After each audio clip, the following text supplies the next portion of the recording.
Hi everyone, it's a pleasure to have with me today three of the Watauga County Board of Commissioners candidates. And David Blust, great to see you. Good to see you, Terry. Karen Green, Lerch, nice to see you. Jimmy Hodges, Terry, great to see you. Thanks so much for you guys coming in today and everything. Our It's a real pleasure to have you with us here. And thank you. David, first tell us, there's 5 districts in the Board of Commissioners, and there's always 3 places that are competing for a spot. Tell us about how that works, because a lot of times viewers think that they can only vote for their own district, but that's not true at all, is it? Well, and I've made it a point to tell everyone, you don't even need to mention your district. That just confuses people. Yeah. It's really, you run from a district, the whole county votes on you, and if you mention a district, 99.9% of the people don't have any idea what district they live in. So it's designed so that 5 people living around Boone won't be commissioners. It's designed so that you're spread out all over the county. And I love it. And then the way it works is the top 2 vote getters win 4-year terms. The 3rd vote getter wins a 2-year term, has to turn around and run again in 2 years. So you always have 3 people up for election or re-election, and you can turn the board over if you need to.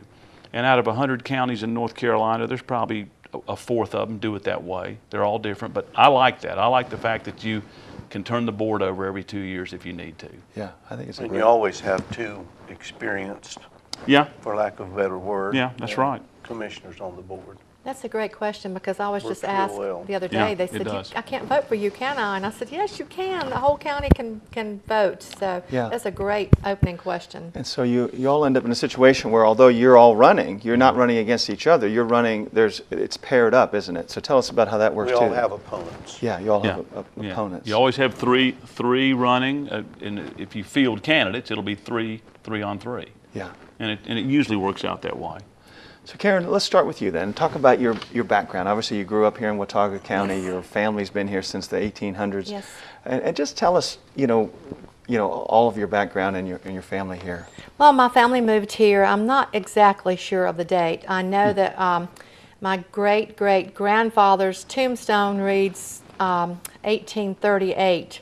Was his death date. So I always tell everyone the mid-1800s though, because that's when the home that we still have in the family, Stony Fork, is. So it was the Green family, and we just, my family set up a homestead there and a farm and cows, and we all had it all, and our whole family's been there. My sister still lives there, and my nephew and his new bride live in the old home place, and I attended Parkway, and I attended Watauga.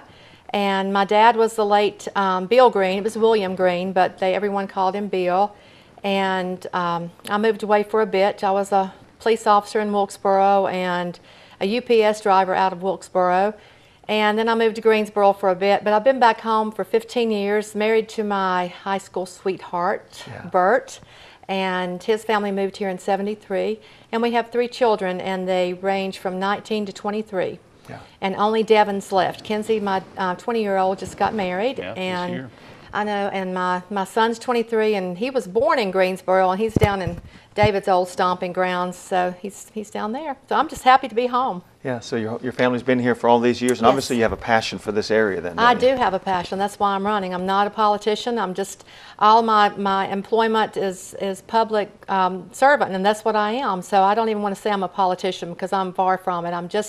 I do have a passion for this. I always say if I couldn't identify any place in the world, this mountain ridge, I could, because I think I know it like the back of my hand, and I see it, and it just does my heart good. Yeah. So I love this whole county and the people in it. And you've done so many things. Well, you're the first female police officer in Wilkesboro. Yes. You're the first UPS driver, weren't you? The first female UPS driver in the high country out of 3 counties. So I'd like to go back to that and work for about a month or 2. But yeah, I loved all of it. I love law enforcement also. I still have a passion for law enforcement. And you did a flight attendant too? I was a flight attendant for American. Yeah. And lived in San Fran for 9 months, and I flew international for over a year. So I've been around a little bit. Yeah, that's great. All right, David, tell us about, you moved here in 1974, obviously, to go to Appalachian. Tell us about how. Came to school here in '74, and as I like to say to people, got here as fast as I could. I had no idea how wonderful it was. And I knew right away that this was going to be my home. Loved Greensboro, loved the western side, worked on a dairy farm, hard work, but this was it. And I mentioned to somebody this morning, I never get tired when I go off the mountain coming back and seeing the mountains. Yeah. It never gets old. Yeah. But graduated in '78 and met my wife later that year, and we were married, I guess, in '81 and had 3 boys who all went through Watauga High School, run businesses here for years, and twice elected county commissioner, running for a 3rd. A lot of people like to say that I'm a glutton for punishment, but I enjoy it. And I'm with Karen. I don't look at it as a politician.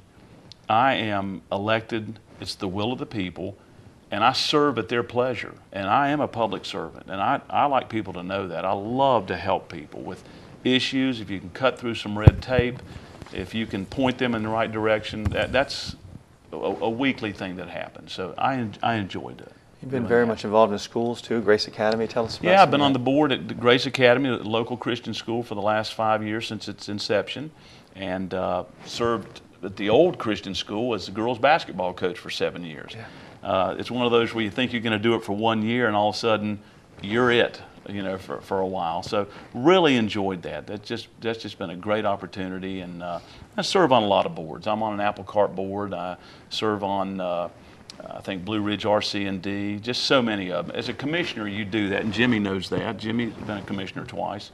So you're very active in a lot of different areas in the community, and I enjoy it. And so just like Karen, you have a great passion for this area to try to help. I love it. Yeah. Yeah, I tell people this is God's country.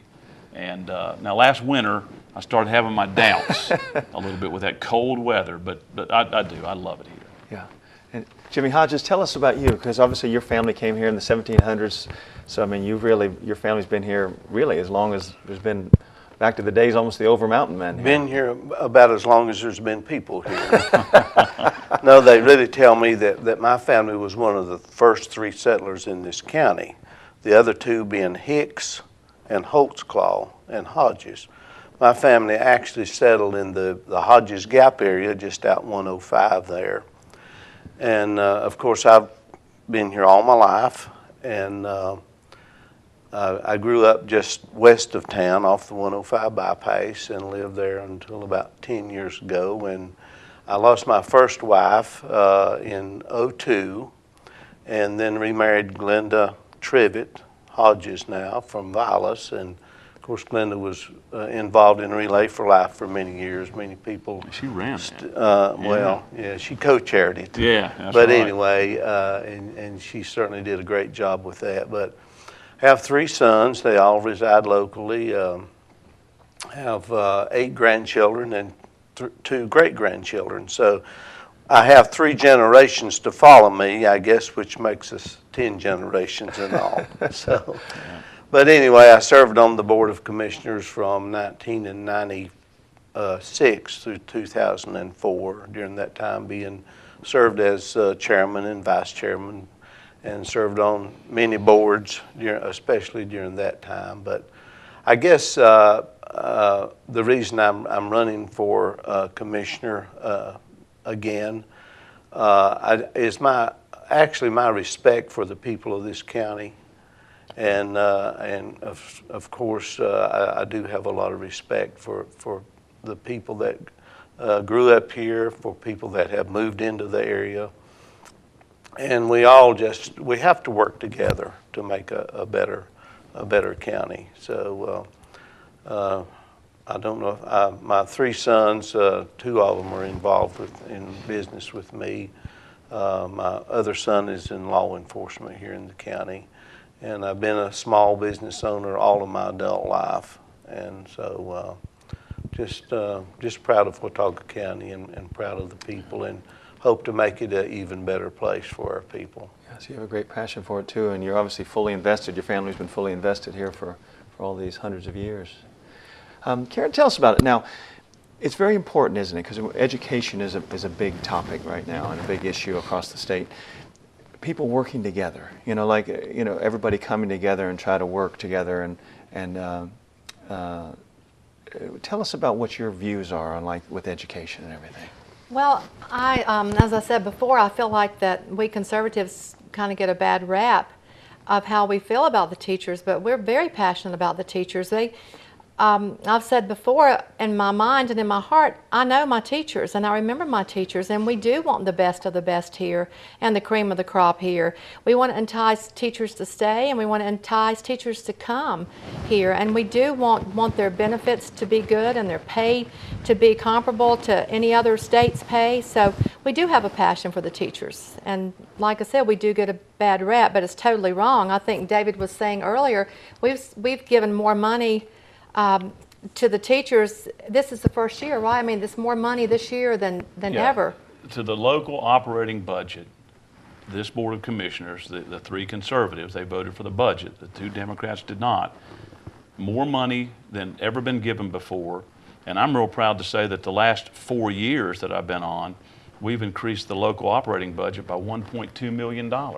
And I'm very proud of that. And Karen's right, we get a bad rep and I don't know if that's the news media, I don't know if that's the liberals that work in some of the school system. There's a lot of good conservatives there too, but it's over and over again. You repeat it enough and people start to believe it. And so I know locally, we fund the schools to the tune of $19 to $20 million. That's including capital also for building projects. But 52,000 people in this county, I challenge any county, and you know that, you did well when you were a commissioner. Percentage-wise, that's a huge amount of money that we give for 52,000 people in this county, so I'm proud of that. Tell us about statewide how much money was invested. Well, and that's another thing, that bothers me as well, Terry, is that's all they've run on. I know the Tillis race, they talk about Tom Tillis cutting $500 million. Well, the truth of the matter is, and if these people are smart, all they have to do is call down to Raleigh and get the stats. They're there. But in 2009 and 2010, the last 2 years that the Democrats controlled the legislature, they cut nearly $600 million from education. Those numbers are there. The Republicans have taken over starting in 2011, and they've increased that by almost close to $1 billion. They restored that money over a couple of years that had been taken away, and then they've added to it. So records amounts of money coming out of Raleigh for education. Again, they're telling you one thing, but I challenge anyone out there, go to Raleigh, make the phone calls, and get the numbers. They're down there, what's been given to the legislature. Yeah. Jimmy, tell us about ETJ. That's a big topic that's been going on here. Well, it certainly is. You know, that's a very contentious situation with some people. You know, there's a lot of property around Boone that's been in the ETJ for over 30 years. And the ETJ has been used to control people's property without the intention of the town ever providing services. And I have firsthand knowledge of that sort of thing. Got property in there. You know, I've heard the comment recently that people would say, well, we wasn't asked if we wanted to be taken out of the ETJ. Well, as a property owner, there's a lot of people that wasn't asked to be put in the ETJ. So it's been a way of controlling people's property without ever providing services. And you know, my thought is and I understand the concept with the ETJ, and I agree with that to a certain point. But if the town annexes property into the ETJ, they control your property wholly and solely. But if that is the intention, then they need to have a deadline when they're going to provide services and go ahead and annex it into the town of Boone. I agree. And I think a lot of people fail to realize too, with annexation, your property taxes are going to more than double also. And I think that's something that people fail to realize too. So I've heard the comment, one size doesn't fit all, and I certainly agree with that.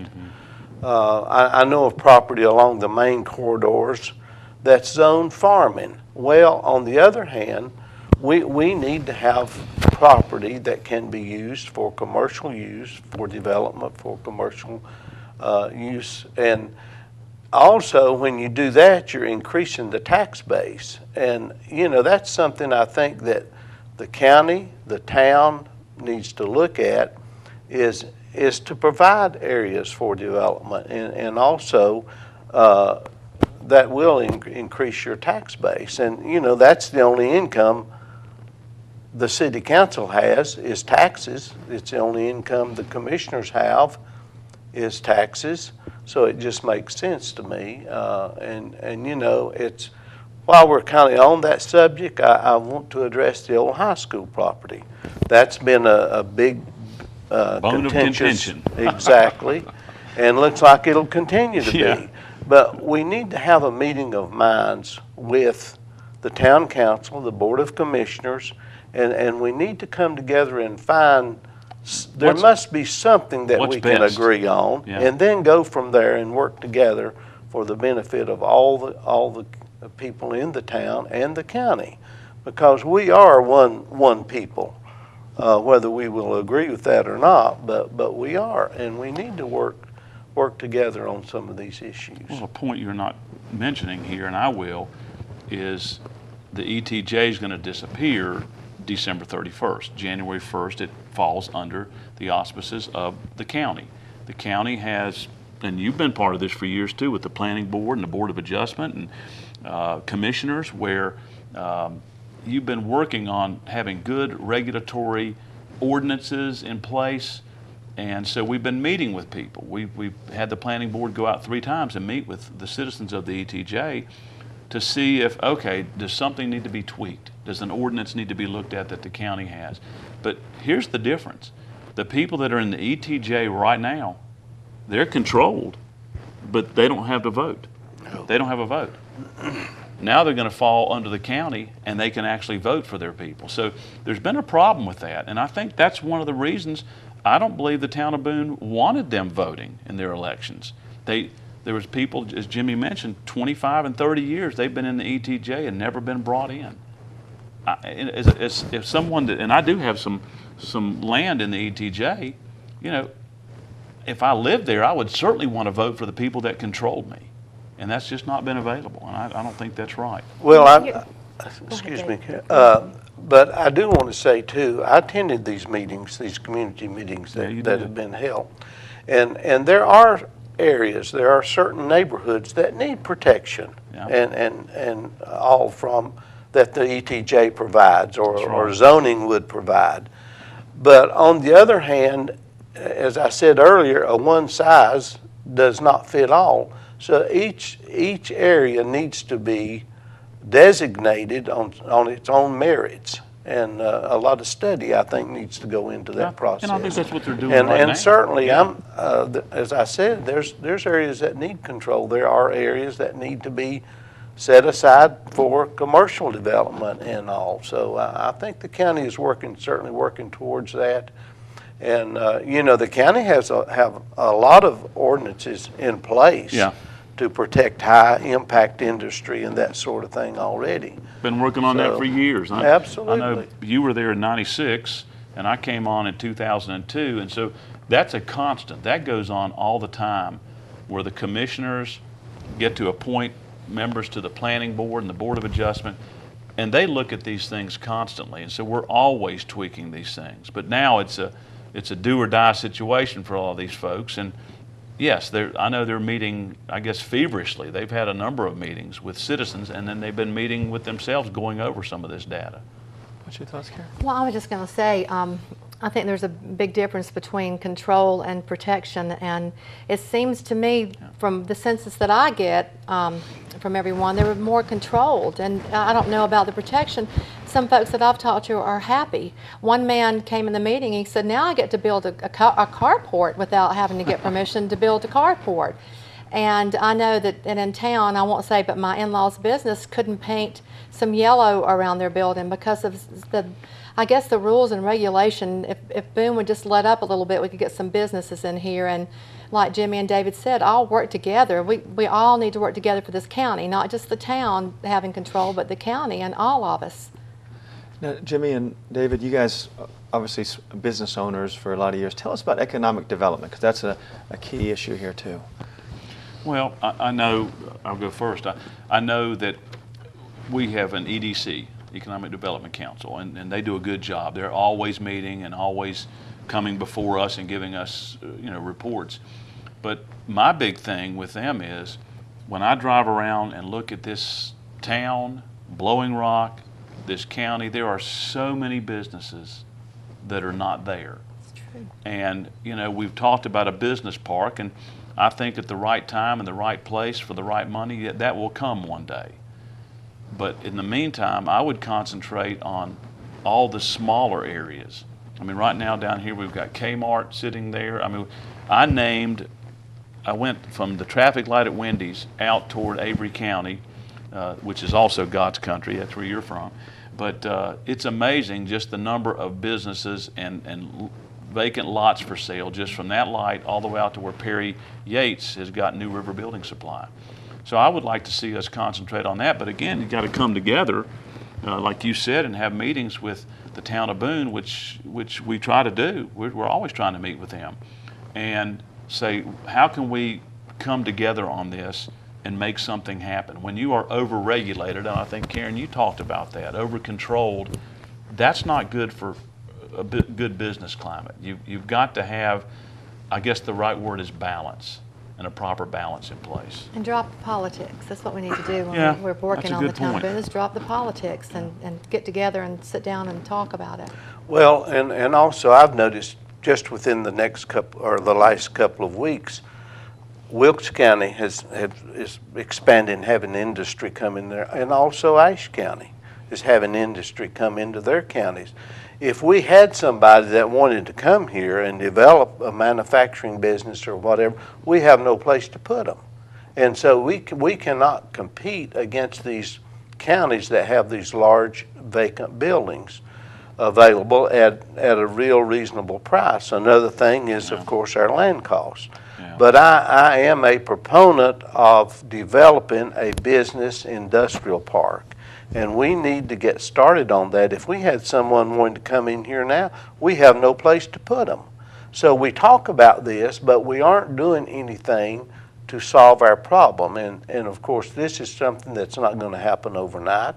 We're never going to be a big manufacturing base here in this county because, first of all, of land cost, and also our demographic area here The that topography we're just in. doesn't allow it. Exactly. Yeah, it's just. But we flat have land. good qualified workforce here. You know, I can remember IRC, TRW, the Blue Ridge Shoe Company, Vermont America. Vermont America, Chatelaine. At one time, we had some industry here, but of course all of those have closed and gone on to other places. So we talk about economic development, but I don't see us really making an effort to really attract those kinds of businesses here. But we can. But we need to certainly take that into consideration. First of all, find some property that's suitable for that and do it in stages. I'm not advocating doing everything at one time. But unless we get started on this, we're just never going to be the area that we would like to be when we talk about this sort of thing. Well, there's two components too that are very important, and we've touched on them. On one of them is schools. We're blessed. We've got great schools here. We're so blessed with that. So to keep that up and keep the funding coming to provide, the right teachers and the right materials and the things that you need, and also the buildings, but also is the tax structure. We have the third or fourth lowest tax rate in the state. And so that brings people up here. And people want to come up here automatically because of the beauty, the friendliness of the people. So we've got a lot of good things going for us. But Jimmy's right. The topography. I know they're looking right now. EDC's been looking feverishly out toward Deep Gap. That's the flattest land. That's going to be where the building's going to take place. We've mentioned that before. So I know they're working on that right now. But there's a lot of good things going on. I think you had mentioned this, Karen, the over-regulatory, the over-regulation, the control. That will keep people out. You have to have some rules in place, but don't over-regulate. I'd like to just mention a couple of things. Talking about education and being in the real estate business, one of the first questions asked of a family that's considering moving to the area is about our schools. Yeah. We have the best schools. I've never been one that felt like I needed to say that or question the quality of schools that we have, and that is a huge impact on people wanting to move into the area. We have the best teachers. And I want to move here. and also, let me just mention something else. When I served on the board for 8 years, 2 4-year terms, we redid the total solid waste landfill area out there at several $100,000. We developed Brookshire Park. We built the administration building uptown next to the courthouse, remodeled the whole courtroom there, and Social built services building. the new health department building Absolutely, up there. all brand new. Built the new jail at a total of $7 million. Right. All that without raising taxes, and still maintained a healthy fund balance. That's good. You know, That's good county planning. is a business. And I've had people ask me, well, what do county commissioners do? Well, it's a big responsibility. And I would challenge anybody running for the Board of Commissioners to consider that you make decisions that are, it's not the decisions you make necessarily, but it's how those decisions affect each and every citizen of the county. And so I take that very serious, and that responsibility very seriously also. I agree with you, Jimmy. So, it is a business, the county. It is, Yeah. and you know, I'm very serious about this office. Yeah, and very much like you're talking about, if you look at from presidents to governor, it's a business of running the state. Yeah. Board of Commissioners, a business running Watauga County. Yeah. You know, it's the same. You're saying exactly the same thing, and it's important that if you could get manufacturing in. Obviously, I know if you look next door into Avery County as an example, there's been the attendance at Avery High School has dropped off dramatically over the years, because of the fact that there's not jobs because there used to be manufacturing jobs there, and they didn't. Well, we've dropped off. Yeah. Our numbers are down in this county over the last 10 years. I know 1 year in particular, Blowing Rock Elementary School lost like 50-some students from 1 year to the next. And so, yeah, what's moving here are retirees. If you'd have told me 20 years ago people would come here, Terry, and want to live here year-round, I'd have said you're crazy. But there are those that they like all 4 seasons to their fullest extent. So, you know, I guess with business we're having to shift. I guess we're talking about some high-tech jobs and things. So, yeah, it's a good cycle, I guess, that we're in right now. Yeah, so I was saying it's very important, and obviously as families stay here, they want their children to have a place to go to work, don't they? That's right. Because otherwise they move away, and they do such a great job in the school system teaching them, and then they go away because they can't stay here because there's nothing for them to do. Yeah. Tell us about the Boone water intake, that issue. Talk about that if you would. Well, it's a heated topic. You know, we've talked about it. You know, I guess what bothers me is that they have talked about, they had maybe it was 27 or 31 different options, and they said this is the one that works best. And no one's ever seen any of these other options, maybe 2 or 3 of them. And I'm bothered by Boone a little bit with this, is that they take their numbers and they take 4, 5, 6 peak weekends in September and October, when we all know what those weekends are like. The Woolly Worm Festival and the Valley Fair weekend, good night, that's crazy. But that's great for the economy. But they take those weekends and say, oh, we're at our max. But when you balance that out over the course of the year, water's not a problem. I've spoken with 2 members who were longtime members of the Boontown Council that said they use water as a way to control. Now, you said something very valid a little while ago. Let's take politics out of this. And when if you can do that, it's not about control anymore. Right. And then it is on the New River. They want to take the water from the New River with an intake. They're already proposing a second intake. Those folks out there have come out loudly. They didn't at first. It took a little bit to get people, you know, most people are afraid of the government, you know, and I wish they wouldn't, but they have come out with a loud voice and said, we don't want this, and don't mess up this pristine river. It's on one of the historic rivers. I would like to see Boone disclose everything. I've got a good friend, Frank Packard, and he's well versed on this, and he says they're just not disclosing, and they're using different material from years ago that's not up to date, and to pick and choose instead of, hey, here it all is, let's see what we've got here. And apparently they're not doing that. So I vehemently oppose that right now. I do not want them to come out there and do that. Plus they would tear up, what's the road out there? Brownwood? Brownwood Road. Brownwood Road. I mean, gosh, I can't imagine how they're going to tear that up along there to get the water. And another thing, and you said this was a good point. I don't want to see Boone control that corridor out there. We're talking about that's going to be an economic development over the next few years. That's the flat land. That's where it needs to go. And if they control the water, they will control what people do. They've already proved that in this town. So I oppose it. David, I'm just kind of curious, when you say they, there's so many people against this, but how many are on this little board that are for it? Are there 5? Are there 200? Are there 6? It's the Boontown Council, Karen, and the handful of people, well, a husband and wife, that seem to control them and everything they do. So I just don't understand. It's a small amount. There's not a lot for our children to do in this county, and the rivers are so important. We were all against the Watauga River intake. And with the town of Beech Mountain. Yes, with the town of Beech Mountain. And I don't understand, the town of Boone knows. We had to open up the courthouse, the Board of Commissioners, we had to move up to the courthouse and there was standing room only because there were so many people against it. And I know there are groups upon groups that are against the Boone intake, and I'm not sure why they're not listening to the people. And to me, that's a control issue, and it's kind of a scary thing. They're going to do what they want to do, regardless of what the people want. And just to watch our children in the summers inner tube down the river, and just to sit and talk and be with one another, to hike and to be in the river. Yeah, gallons coming out. Yeah, I mean, supposedly we're on the GPS. Right. Trash Can Falls and Snake Pit.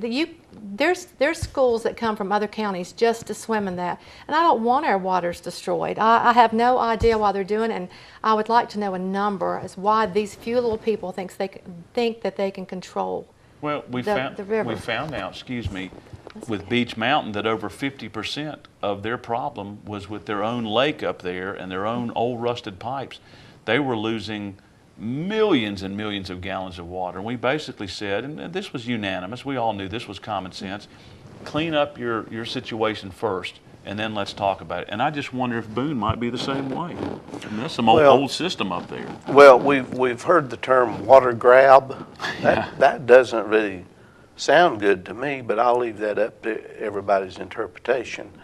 But I would like to expand a little bit on what David said there. We all know that if there's going to be commercial growth or whatever, it's going to go out the new 421. That's just a reasonable direction for it to go. Well, if the town of Boone does happen to get this water in the water intake coming into Boone, that's going to come right through that new highway out there, they are going to be able to control any commercial development or anything that takes place out there. In my opinion, and I'm not sure, there's been so much information and all on this and going back and forth.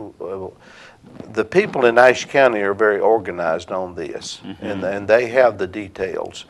I think a lot of information has been withheld, as is said, but in my opinion, what needs to happen is Watauga County and Ashe County need to come together as counties, including the towns, because the towns are part of the counties, and do some sort of a joint project on this water, because Ashe County can use it, Watauga County can use it, and surely there would be a meeting of the minds that we could come to some agreement on where we could work together. Like a water authority. Exactly. The property owners themselves can have a little input in it. The property owners have done real well, and I think that they can kind of decide what they want to happen to their own land too. It's not fair to be taken over. They may have cows by the river and all. Well, they need to have some kind of input. A huge right-of-way problem, easement problems with all this, all the way out through there. Personally, I don't know if it'll ever happen anyway, the way all this has come about. It's kind of been just gotten totally out of hand, in my opinion. Kind of Citizens come rush. need a voice, anyway. And they're waking up on this. They approve. This is overwhelming. It's only a handful in government that are pushing this, and it's been, I bet you, 10 to 1. Everywhere I go to, people talk to me about it. Yeah. Well, it's, I think an example is what happened at the council meeting just in the last few days, where it was brought up for a vote to just hold off on this until some other issues are resolved, and it was defeated. I think that would have been a wise thing to do. I agree. Not continue paying taxpayers money for something that may never happen anyway. It's amazing at the Good tens, point. hundreds of thousands of dollars that's been spent out there already. And I will throw this in. Spent $850,000 for 10 acres of land out there, I knew where a you were mountainside, maybe 1 acre that was all that was needed. That's $85,000 an acre that was spent for land that's not even needed. Yeah. Probably 1 acre could be used. And what was the but value? Wasn't the value of that that's land a lot just less than totally that? irresponsibility, in my opinion. Yeah. And again, Jimmy said this. This is a great point. That government doesn't have a dime, Terry, and you know this, unless they take it from you, the taxpayer. In Washington, there's a lot of people in this country, the low information voter, that think there's a pot of gold sitting in Washington, in Raleigh, and in Boone. We don't have a dime unless it comes from you, the taxpayer. And I don't think people understand that. And what I'm saying is, I don't want people to get the idea that I'm just down on the town of Boone. That's not the case, No. but people need to know, they need to realize. You just made you just said something about common sense. We hear the term common sense a lot, and I've thought about that term. I use it myself quite a bit. But to me, common sense is a person that looks at all the issues, weighs out all the issues, everybody's concerned, and then makes the decision based on what the public want, and what the facts are, what the truth what is. the facts are, and never go into anything with a preconceived idea to begin with, but gather the facts and then look at it from a common sense that's a great approach. point. So Karen, if you're elected here coming up at the election, what would you focus on in the coming years? The citizens and their needs and their wants, and being a servant and being an extension of their voice. What would you focus on, Dave? No, that's a good point. Just continue to keep taxes low, to continue to listen to the people. Karen's absolutely right. She said it first, we're public servants. And I don't ever want anyone to think that I'm high and mighty or I have a condescending attitude. Man, I'm not better than anybody. But I do want to be there and be a voice for these people. And also to continue to look at things, as Jimmy's talked about, all the different needs out there. I mean, we have some schools that are deteriorating. I know Hardin Park's in bad shape. We have got to start looking and say, look, we've got to have a new Hardin Park in the next 4 or 5, 6 years. We have to start planning for that now.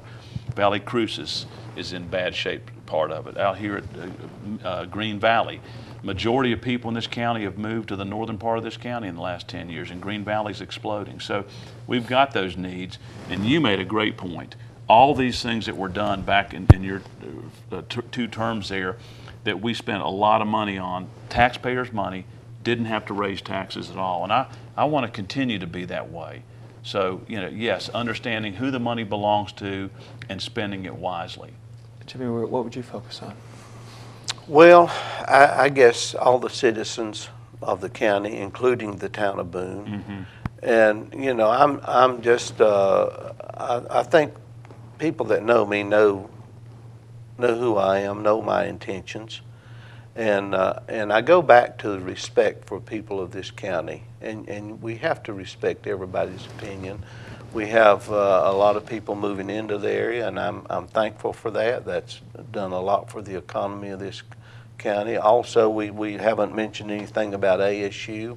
I'm very thankful for ASU and continue to work for them, and try to build some sort of a relationship with the town council and the leaders of the town of Boone. And I guess that would be my first and foremost thing that I would certainly concentrate on, because you know, and I'm going to mention the old high school property. We need to do something with that property, and there is a use for it. It's amazing that the tax money that development of that property could bring in. So Oh, my goodness. we need to come to the place to where we bury the hatchet, so to speak, and just get on with the issues that really make a difference for the people of this county. It's great having you all here. Thank you so Thank much, you. Karen. Thanks for having us. Thanks, Terry, David. good to Appreciate see it. you as always. Yeah, Thank you, Thank Terry. you, Jimmy. Thank you, and MTN very much. Oh, it's been a great pleasure to have you all here, and it's been very informative, and we've learned a lot. Thank you so much. Yeah, Thank you. Yeah, our pleasure. We'll be right back with more from Mountain Television Network.